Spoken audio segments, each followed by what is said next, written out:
नमस्कार, आपण पाहत आहात इंडियन टाइम्स न्यूज। शनिवारी फौजदार चोळी पोलिसांनी महानगरपालिकेच्या मदतीने छत्रपती शिवाजी महाराज चौकपासून ते छत्रपती संभाजी महाराज चौकपर्यंत लावण्यात आलेले शिवजयंतीचे मोठे डिजिटल कारवाई करण्यात काढले।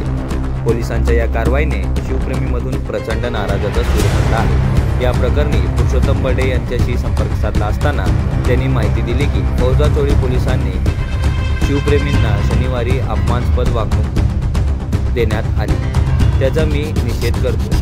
अत्यंत गुन्हास्पद पद्धतीने डिजिटल काढून टाकण्यात आले। छत्रपती शिवाजी महाराज चौक हा नो डिजिटल झोन आहे, परंतु छत्रपती संभाजी महाराज चौक नो डिजिटल झोन नाही असे असतानाही या ठिकाणी पोलिसांनी कारवाई केली। त्यामुळे अगदी शनिवारी रात्री या ठिकाणी 100 फुटाचा डिजिटल बॅनर बसवलेला आहे।